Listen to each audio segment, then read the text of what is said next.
I want to start with talking to you about how what people I've mentioned about you before when I've spoken about you, but people may not have as a perception of monks. I think people often think of monks as either we know nothing about them, or we think maybe they're lazy and they don't want to do any work, or we think maybe they're uneducated and they didn't have another path, or maybe we think they were very religious growing up. But when I met you, what I got fascinated by is that you didn't really fit into any of those categories. You were extremely educated. You are extremely educated. You come from a spiritual background, but it's not that you were a normal person at college growing up. I just want to hear a bit about how you decided that this path was right for you, because when I heard what you'd done, I was so impressed that someone of your caliber who had everything that me and my friends were seeking were able to give it up so easily for this life. So what brought you to this stage? Tell me about what you wanted to become growing up and then why you became this. Well, thanks, Jeff, for asking that question. Yes, it's true that as I was in IIT, I did not have this idea of becoming a monk, but I came across a few incidents, and those were some of the turning points in my life.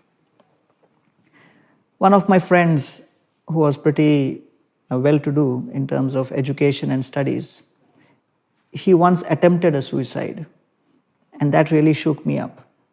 And then for the first time, I started understanding that life is much more than just achievements, but there is also a feeling of experience which each one of us is processing from within.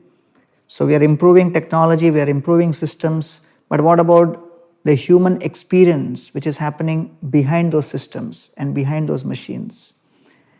On the other hand, I also found that in my class there were some other students who had failed in quite a few subjects, but they were not at all affected and they were going around the campus as if nothing has happened. So I was pretty bewildered because I thought those were the ones who should be in anxiety. And when I asked them, they would respond by saying that our philosophy in life is simple: to enter the college is our job, to take us out of the college is college's job. So why should we be worried? So I realized that beyond all the various externals, technologies, systems that talk about GDP and everything, there is something which is not described in great detail in any of our textbooks, and that is the perceptions and the experiences which each one of us have as a soul. And that really made me to seek answers in books which are beyond the regular ones. And then I came across the Bhagavad Gita. And then I started getting answers to one of the most important principles in life. Circumstances are beyond our control, and we have limited control over our circumstances, but we have unlimited control over our consciousness. And therefore, I thought that was pretty deep. When an airplane flies, it takes off, and as soon as it takes off, you see the same buildings look pretty insignificant. So we may not have control over the size of the buildings, but we have control over how high we can go. And similarly, problems in life may not diminish, but our consciousness can rise much above those so-called problems so that the entire perspective changes. So when I read the Gita, I realized that one of the core principles to remain enthusiastic, positive, full of enthusiasm and energy in your whole life is the flexibility and the agility with which you can choose different lenses at any particular given moment. Because sometimes a lens can make an object look very tiny, and another lens can make the same object look very huge and appear to be extremely close to your eyes. And there are other lenses which do not magnify at all. So therefore, depending on the situation and circumstance, how can we choose those lenses is something which is described in great detail in the ancient Vedic wisdom. And I got drawn to that. I started reading it, and I didn't realize that my journey will take me one day to London so that our paths cross. Yeah, that's so beautifully explained, and thank you for sharing that, because I think so many people who will be listening and watching today, so many of them may have that experience at college too, that people are facing so much stress and anxiety, people are trying to become something that they don't want to be, but maybe their parents want them to be it, or maybe their friends or their peers think that that is what success is in society. How did you, when you decided to become a monk, I'm guessing that not everyone around you was celebrating. Like it may have been a tough choice or a tough decision. How were you able to make this tough step? Because even if people are not becoming monks, everyone sometimes has to make choices in life where people around you may not agree. And how were you able to do that? And I know you do that now as well in your work. So many times you're having to make tough decisions where everyone may not agree with you. How did you do that in the first instance of becoming a monk? Well, to be honest, I was also not very sure whether, I would be able to sustain this path, because practically nobody in my family has ever done it before. And I was thinking, how will society respond to this, and whether I'm making the right decision. And I was thinking, how should I process this moving forward? But then an incident happened which completely changed my perspective. I was on the road traveling with one other senior monk. He was driving me. And we were on the highway. And this was November of 1993. And then as we were moving on the highway, our vehicle hit against another truck. And there was an accident on the highway. And our car got badly smashed. Luckily, in spite of being injured quite heavily, I survived. It was a very transformative moment for me, because I saw my whole body filled with blood, and the doctor spent practically 5 to 6 hours in the operation theater taking out the glass pieces which had entered into my body. And then as I was recovering, I started contemplating that, well, as far as my life is concerned, even an inch here or there would have been the end of my life. And I'm only 22, and I could as well be dead by now. But looks like I've been given another chance. So whether someone in society or anyone else connected, whatever may be their feelings or background, whatever their responses may be, today I am alive and I've been given a second chance. Let me use this second chance to do something great to serve others. And therefore, I decided that I will use this opportunity, every breath which has been given to me back, as a second chance, as an opportunity to share and spread this message which has benefited me so much. So there are moments like this where you are practically hopeless, and then a small window of hope opens up, and then you see everything from a different perspective.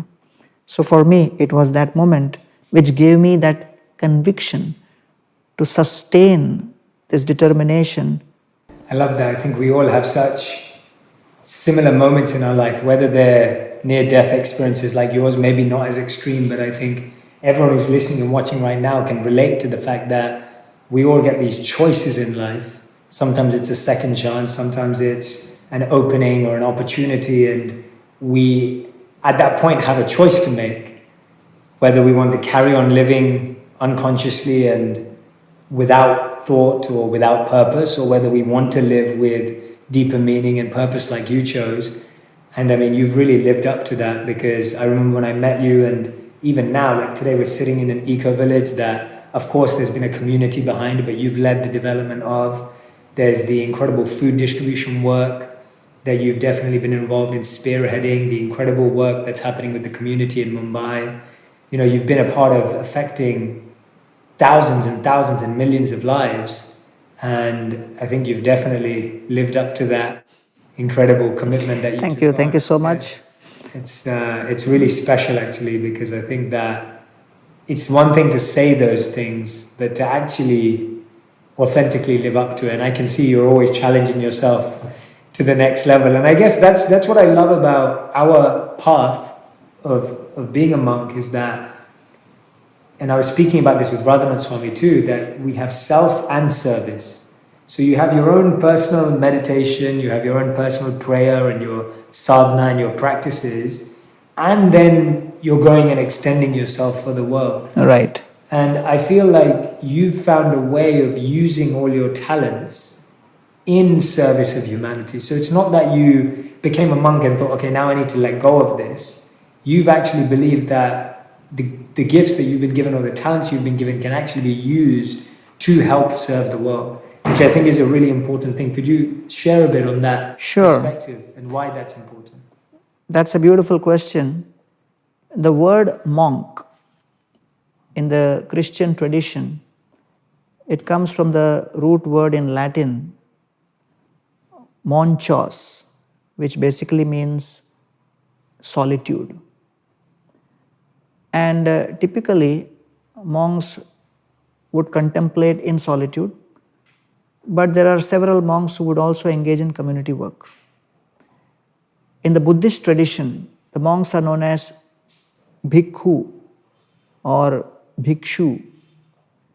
It has two meanings. One is beggar. Second is bhayam ikkhati iti bhikkhu, which means one who is able to see and perceive danger. And that's a very interesting definition, because monks were those who would lead their life understanding the knowledge and protect themselves and people from the danger of ignorance. In the Hindu tradition, monks are known as sannyasis. Sannyasi word consists of three parts: sam plus ni plus asa. So sam means totally, ni means to go down, and asa means to uproot. So sannyasi basically means one who is dedicating himself to completely uproot, go down and uproot all the negativities and negative desires from within. He does that for himself, and he helps others also in their journey. Another word in Sanskrit for monk is vairagi, and that also comes from a very beautiful tapestry of syllables, vi and raga. So vi means without and raga means attachment. Without attachment. And another meaning is vi plus ranj plus bhan, which means without color. So that is a very interesting definition which very much correlates to the question you are asking, which means that a sannyasi or a vairagi or a renunciant or a monk is one who can be fully engaged in productive activities which is of benefit to society, but remains uncolored by any of that. Wow. He remains unaffected. So that is one of the interesting perspectives of vairagya or renunciation.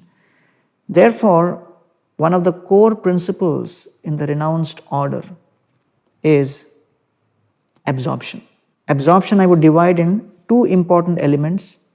One is the intention and second is the action. Intention towards selfless service.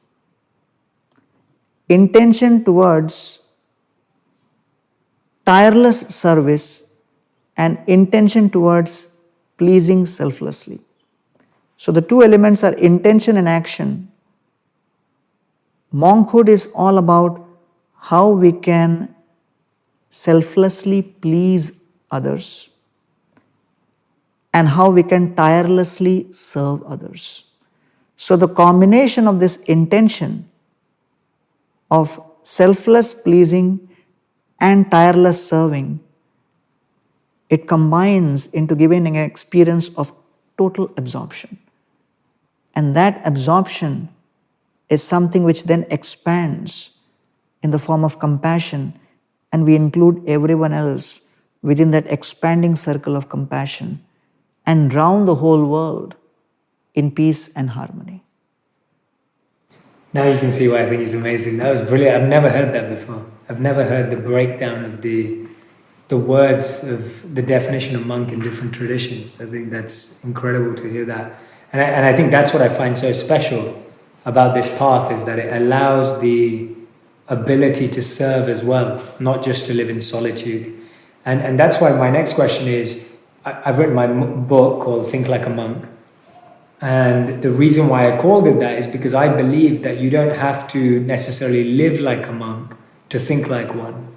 That it is a beautiful opportunity if you can, but we both know that for 99.9% of the world, it's not going to be something that people are going to do.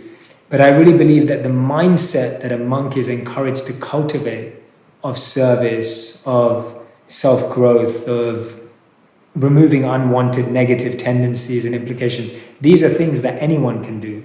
And in one sense, we all must do to live a peaceful and purposeful life. So I'd love to hear from you what you think thinking like a monk, in your opinion, is relevant for the modern people and modern world, and for people like me now who also live in the city, have normal jobs, are married. How does thinking like a monk actually help that person? Bhagavad Gita describes 4 principles which are extremely important for us to follow.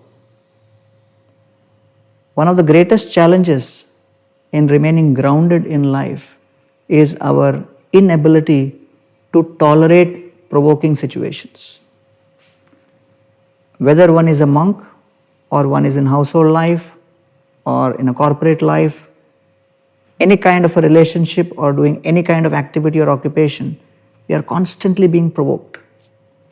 And therefore, Gita first talks about what is known as Vega Sahishnuta, which means we have to tolerate our urges. So I would say tolerating our urge to consume. The second principle is Dvandva Sahishnuta. Dvandva refers to duality. We have to tolerate various dualities which come in our life and remain humble and aware of the fact that we cannot control all situations. So therefore, we have to tolerate the urge to control. Third is Paramata Sahishnuta. We are so convinced about our opinions and our standpoint and our viewpoint that we want others also to buy into that. And so many arguments, differences of opinion happen, relationships break down because we have a strong urge to convince others. So we have to tolerate that urge to convince others in certain situations. And the fourth is the urge to compete. And that is known as Parotkarsha Sahishnuta. Certain people will do much better than us in so many different ways. We should feel happy when we see that, and remember that we have a role to play, and we should resist the temptation and the urge to compete. So Gita focuses on how to elevate one's consciousness above these urges, to control, to convince, to compete. And then we are actually able to rise above all of these and realize that yes, I have a role to play to serve each and everyone in society to the best of my ability. And therefore, people who are engaged in society are in anxiety because many times they are trying to compare with others. And this comparison is a huge cancer of the mind. Today, every single day in India, 371 people commit suicide. every day, Every day. every single day. 300 million people across the world are experiencing mental health disorders. Every single day, 18 billion cigarettes are being smoked. 6.75 trillion cigarettes smoked every year. 1 billion people across the world experiencing addiction to cigarette smoking and unable to give up. So practically each one of us have our internal challenges. And therefore Gita focuses on first managing oneself. And then based on how we manage ourselves, we can manage others. And in my own experience, I have found that when people, irrespective of whatever occupation and profession they may be, when they cannot control these urges to consume, to control, to convince, to compete, then invariably they land up in so many difficulties, so many challenges. Social issues may not be described, emotional issues may not be described, personal issues may not be described in books of technology and management. But all of those issues have a major role to play in our overall experience as individuals and in our contribution to society. For example, the word family may not pop up anywhere in your management books or in your technology books. But today, because of a lack of emphasis on family values and because of inability for people to control their urges, so many differences of opinion are cropping up. A country like Luxembourg has a divorce rate of 87%. Spain has a divorce rate of 65%. France has a divorce rate of 55%, Russia 51%. America has a divorce rate of 46%. The global divorce rate is 44%. And therefore, it's very important for us to realize that there may not be much focus on instilling values in individuals and institutions as families. But if you do not focus and emphasize and invest in something, in due course of time, you'll lose it. And therefore, it was not empty rhetoric when people would say, a family which prays together stays together. And therefore, it's very important for us to introspect which way we are going as a society. How much are all these values crucial and critical for self-conservation and conserving relationships in society, conserving mental health and sanity in society, because sometimes we may just think that these are not irrelevant because you cannot connect a dollar value to these values. Absolutely. Yeah, no, that's a fantastic answer because I think that's the key thing that's missing, that we live in a world that believes if you actually chase the satisfaction of your urges, then that is freedom. That real success is actually following your urges. Right? Whatever urge you have, if you want to compete with someone, compete. If you want to compare with someone, compare. If you want to say anything about someone, you can say it. And we see that as freedom. But actually, what you're suggesting and what the text is suggesting is that we actually gain real freedom when we don't need to do those things and we don't feel the need to do those things. So on that point, let's extrapolate that, because I think that's a really powerful point. What is the beginning or the step-by-step process of starting to create self-control? Because I think we see self-control as such a negative thing because it's seen as restrictive, or it's seen as like almost being imprisoned, but actually we're imprisoned by our desires. But that's still it's like a massive paradigm shift for a lot of individuals today, and even for myself when I first met you and I first came to this. So explain why actually freedom comes from controlling your urges. The Gita says, Raga Dvesha Vimuktaishtu Vishayan Indriyascharan Atmavashyar Vidayatma Prasadam Adhigachati.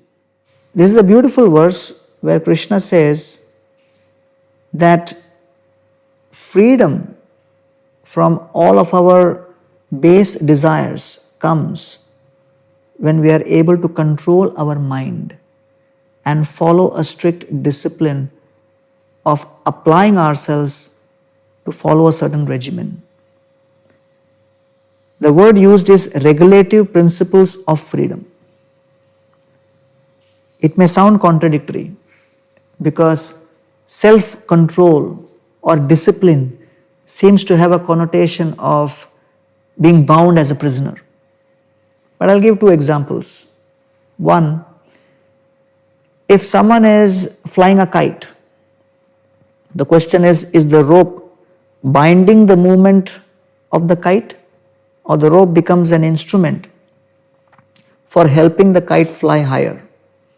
So if someone says, why is the kite bound? Let us cut the rope. So the kite may fly for some time, but then again it will crash. So the rope is binding the kite, but the rope should not be seen as limiting the movement of the kite, but facilitating the upliftment of the kite. Similarly, if you are caught in a traffic jam, you cannot move. And sometimes when the signals don't work, or if the policeman is not there in sight, then there may be a huge traffic jam. But actually, the traffic laws and the signals facilitate proper movement of the vehicles. So it is not to be seen as limiting, but facilitating. Therefore, when we look at discipline, discipline is something which enables us to experience greater freedom. And that's what the Bhagavad Gita is talking about, the art of self-control, the art of mind control.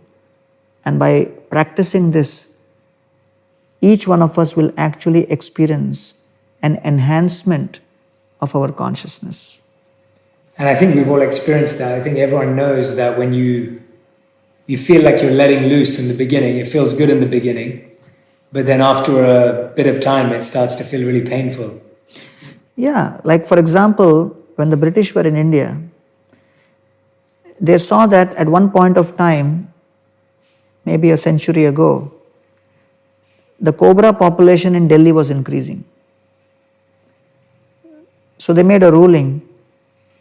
In order to control the cobra population, if anyone gets a dead cobra and submits to the government office, they'll get a financial reward.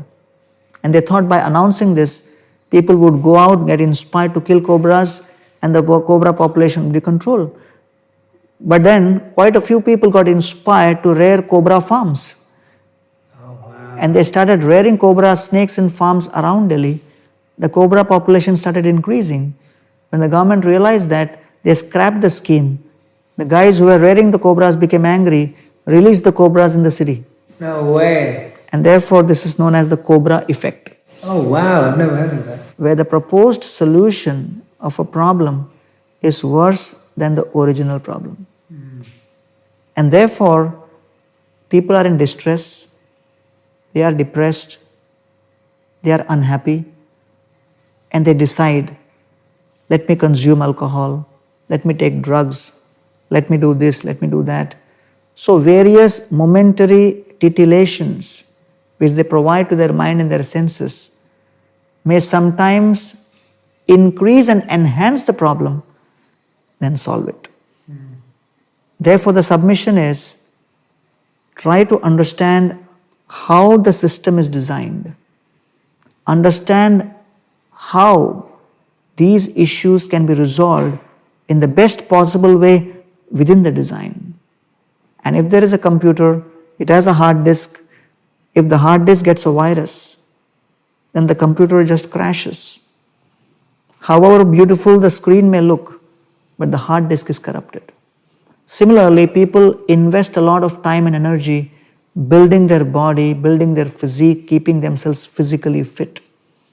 But they fail to realize that a very important component of our system is the mind. And mind is like the hard disk for this computer-like body. And if sufficient investment is not made to keep the mind fit, then in due course of time, one will be overwhelmed with negativities. And therefore, this kind of mental fitness is what is known as meditation. So meditation is the gym where you actually perform various kinds of exercises to keep the mind fit. Well, after all these years of meditating for so many hours per day and leading so many other meditation workshops yourself, what would you say for you has been the greatest gift that meditation has given you personally? Everybody is looking for love. Many people think love is all about pleasure. But in response to your question on meditation, the greatest gift which meditation has bestowed upon me is a proper understanding of what is love. And I realized that love is about pain and not pleasure. In the Chaitanya Charitamrita, there is a beautiful description which defines love. Pragadha premer ei swabhava achar nijadukka vignadir no kore vichar. In this it is described that in every relationship there could be various problems. Scarcity, impediment, discomfort, unhappiness, change, uncertainty, lack of reciprocation and separation. All of these may happen in a relationship, but if the relationship continues, then that is defined as love. And as I described before, how to please selflessly the object of your love and how to serve tirelessly.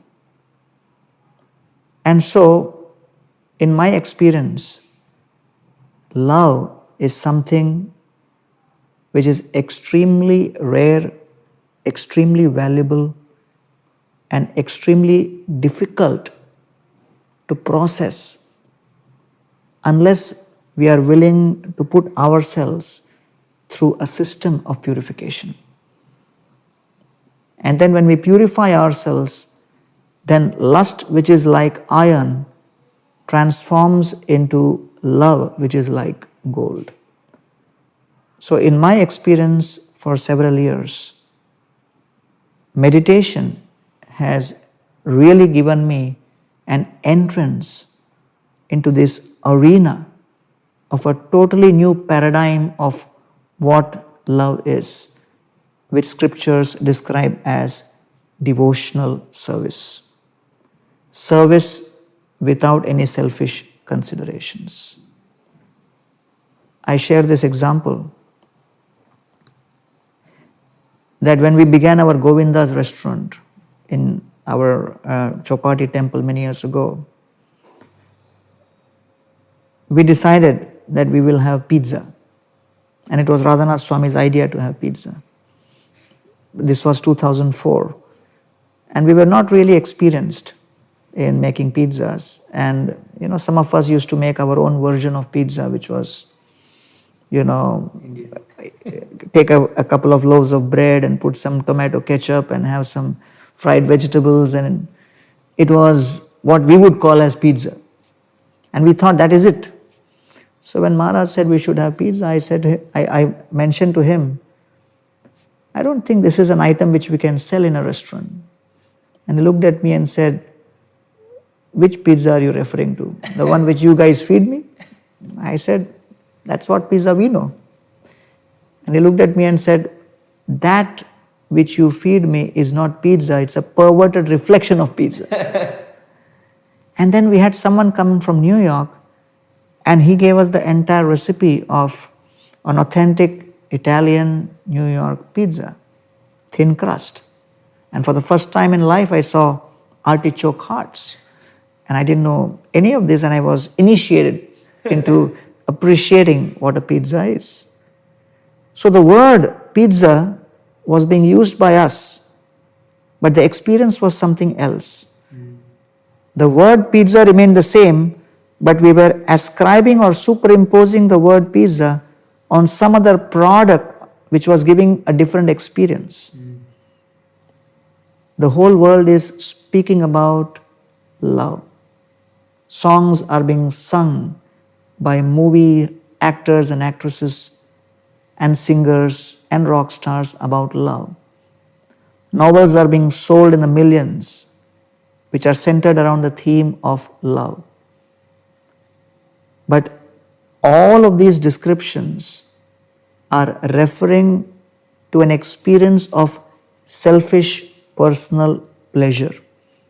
Whereas the description as given in the Vedic scriptures is love means service without selfish consideration. So this has been the greatest revelation as far as meditation is concerned for me in my own life and my journey with Radhanath Swami and my other monks. Amazing. People often question how can anything be truly selfless if you know that it's good for you? And I want to hear your perspective on that, because I'm sure people have said to you that how can anything be selfless? Because if I know that it's good for me to do service and I'm serving, then it's not selfless. So how do you respond to that? The soul by nature is designed to serve. So sugar by nature is sweet and water by nature is liquid.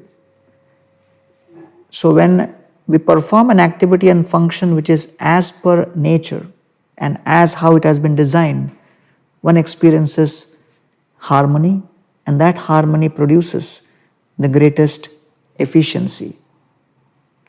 And so the soul by nature is designed to serve. When we engage in serving and pleasing, that effect of serving and pleasing, it actually produces the greatest joy from within. And therefore, there are 4 levels of motivation. And that's what has kept me going in my 30 years as a monk. The lowest level is motivation by desire. The lowest level is motivation by fear. The next is motivation by desire. Above that is motivation by the sense of duty. And the highest is to be motivated by the sense of love. So if you analyze all these 4 levels, you will see actions motivated by fear and desire is simply a transaction. Actions motivated by duty may result in transparency. But it is only actions inspired by love which takes us to trance. And therefore, we have to decide, do we want to lead a life based on transaction, or we want to lead a life based on trance? And so again, referring to the Chaitanya Charitamrita, I quote, Bahu parishrama chandana remuna anila Anand badhila mane dukkhana ganila. Madhavendra Puri, a great saint, he indulged in very hard work to get Madhavendra Puri, a great saint, he actually got a whole load of sandalwood to please his worshipable Lord Gopal. And in that process, he experienced so many impediments and difficulties. But this verse reveals that Ananda badhila mane dukkhana ganila. His bliss increased. And he did not consider that in any way, shape or form to be creating any distress for him. And a very important word is used, dukkhana ganila. Ganila basically means count. To keep an account. When we keep an account, it is a business transaction.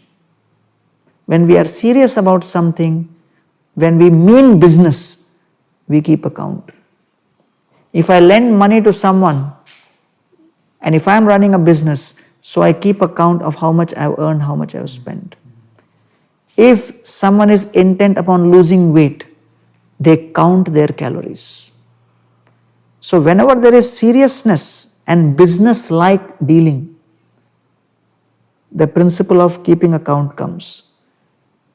Dukkha na ganila means, is our relationship a business-like transaction where I keep account of how much I have done for you and how much distress I have gone through and how many difficulties I have gone through in this relationship? If I keep account of that, then it is a business-like relationship. When a child is screaming in the middle of the night, the mother spontaneously gets up to pacify the child. The mother never tells other people in the family, I am not on night shift, or I don't have overtime. How much will you pay? No, because she is just concerned out of a principle of selfless service to the child. And therefore, in a relationship inspired by love, one is in trance because we do not keep count of what difficulties we have to go through in that relationship, because we are simply concerned with pleasing the other person. And I believe that when I have led my life in this particular capacity as a monk, it has been keeping in mind a higher principle. A soldier fights to protect others' home and hearth. A monk fights to protect others' hopes. And therefore, when people go to a pharmacy shop, they know they'll get medicine. When they go to a bookstore, they know they'll get a book. When they come to a spiritual place where such spiritual discussions are going on, why are they coming? Why are they listening to you? Why are they connecting with anything from any of our traditions? Because they are coming to receive hope. And therefore, people may think wealth is my greatest asset, position is my greatest asset, good looks are my greatest asset, political influence is my greatest asset, social acceptance is my greatest asset. But all of these are assets which can be finished and destroyed at any moment. As per Bhagavad Gita, the greatest asset is our hope. If someone has hope, even if he loses all the other things, he can still, in due course of time, do his best. And therefore, these kind of discussions evoke growth of the most important asset which each one of us have, the power and the ability to hope. Absolutely. That's an amazing perspective in looking in that way. I'm going to shift the conversation slightly, so hopefully this will be fun for all of you. I wanted to ask Gauranga some questions about our relationship, because he's known me since I was 18 years old. I'm 32 now, so it's been a fair amount of time, and we've spent a lot of quality time together in that time. So I wanted to ask him a few questions. So my first question was, and I want you to be honest. You have to be honest. No, you don't have to sugarcoat. What was the first thing you thought of me when we first met? Or around that time? Yeah, I was in London and Jay walks in with one more friend, and then I look at him and I think, oh, this guy looks like Tom Cruise. And then, he starts asking, all kinds of questions. And I think maybe he's in distress because his girlfriend has ditched him. So honestly, I didn't think that.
you were so serious about wisdom and wanting to know more. At least it didn't appear at that time. So those were my first impressions. I hope I'm not being offensive. No, it's true. It's true. I was never. I wasn't spiritually inclined as a young kid, and even in my teens, I was not so spiritually inclined. I think that's why I meant at the beginning that meeting you was a real turning point for me, because even though I'd had some friends that were into spirituality, my family, of course, my father and everything, I didn't really see my place. I couldn't really understand how someone like me could be spiritual. And I think that's why I'm so proactive in wanting to share it with people in the way I do, is because I want to share wisdom in a way that people like me, who didn't really think they were spiritual or could access it, can actually find their path. So I think you're right. I would agree with that. Okay, good. And then, did you ever think that I would become a monk? Because I used to tell you, probably every time we met, between 18 to 22, that I wanted to be one. Whenever I would hear that, I would think this guy has gone nuts. And I was worried because, definitely you were so sincere, and your intention to become a monk was coming from somewhere really deep. But because I had spent already so many years by that time as a monk, I knew that life was pretty rough in terms of, a relentless need for being disciplined, and, it's going to be extremely difficult and tough. And you came across to me as someone so fragile, and someone who's like a mama's boy, that I would always think that, oh man, how will this guy tolerate all the hardships as a monk? And I was trying to discourage you for sure for all those years. So, but what happened later was, of course, your call. See, this is good. I want you all to listen to this, because I want you to realize how much growth someone has to make. I think sometimes when I'm speaking now, or you hear me, a lot of the time people feel that, oh, you've always been this way, or you've always had it figured out. And the answer is we don't. No one has it figured out. And we're all figuring out all the time.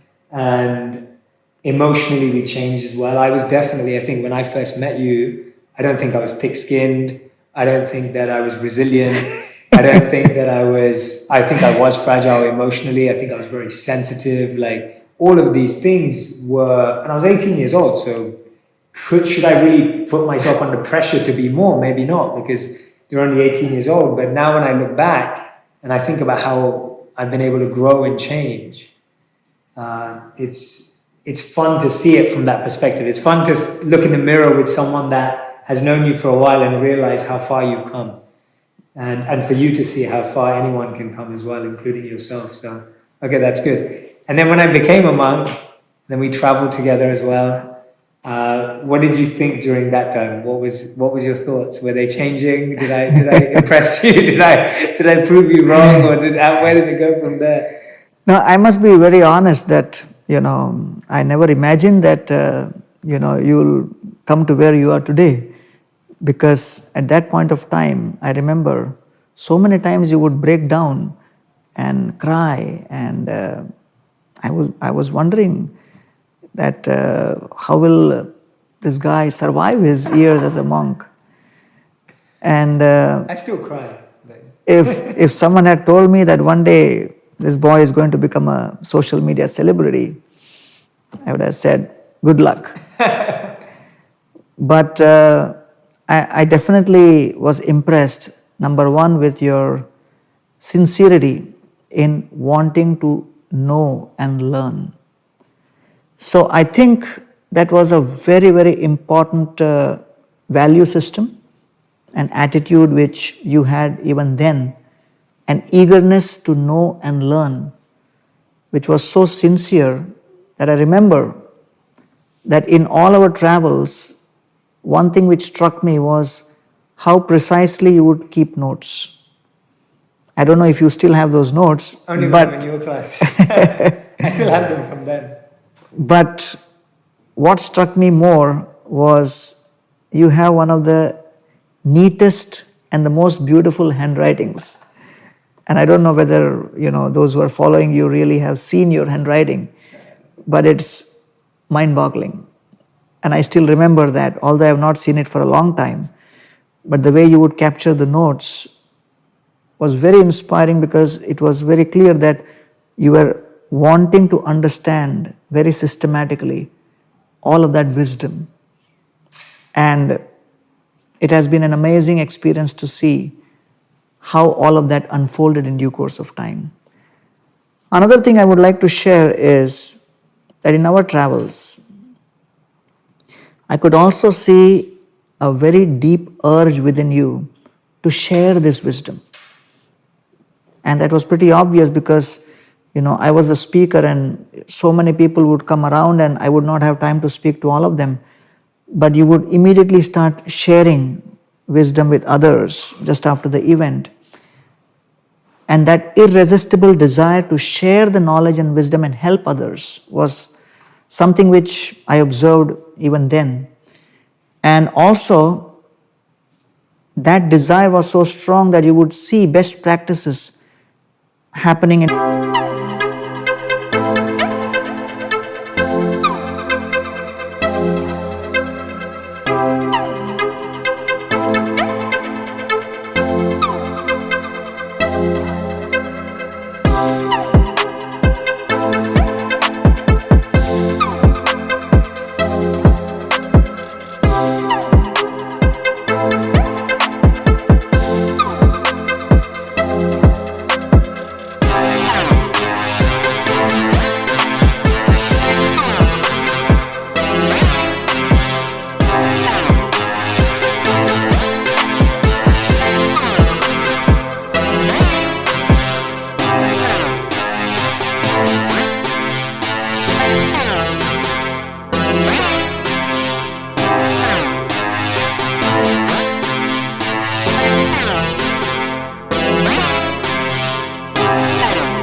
different parts of the world, and especially at his concho party, and you immediately would try to do something in London. And one example of that was how you really tried to help the youth in London by creating a beautiful house for the youth to stay right around the college campus, where they could experience a proper ecosystem for spiritual advancement. And I think it was totally your initiative, which was born of your experience of seeing something like that in India. And I was pretty impressed. But in spite of your emotional side, I could always also see very strong resilience and the ability to withstand opposition, challenges, difficulties, and unwillingness to take no for an answer. And some examples of that was like some of the initiatives which you took at that particular point of time with respect to how to connect with the youth. And there were a lot of people who had other ideas, but you were convinced of certain ideas and you really felt it was the best thing to do, and you were willing to put your weight behind that. And that really impressed me, because I thought, oh, here is someone who comes across as very emotional and fragile, but he still has the guts to lead with a certain kind of determination which does not come across immediately. So, I did notice that. And I remember when we were in Florida and we were about to catch a flight, and two airlines attendant girls came up and they looked at you and said, "Hey, you look so happy and cute." And I remember that, and I looked at you and I looked at them and I was thinking, why is this guy a monk? Maybe he'll be more effective if he's out there amongst the people and as part of society. And at that point of time, there was practically no clue on what your future is going to be.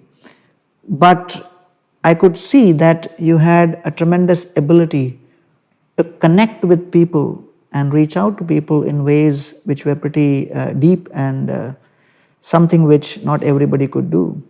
So these are some of my memories of those times, seeing, the soft side of your personality, but at the same time your steel-like determination, which seemed to be couched under that external cover of emotional softness. But I do believe that without having that kind of dedication and determination, you could not have spent, those 3 years as a monk with many of us.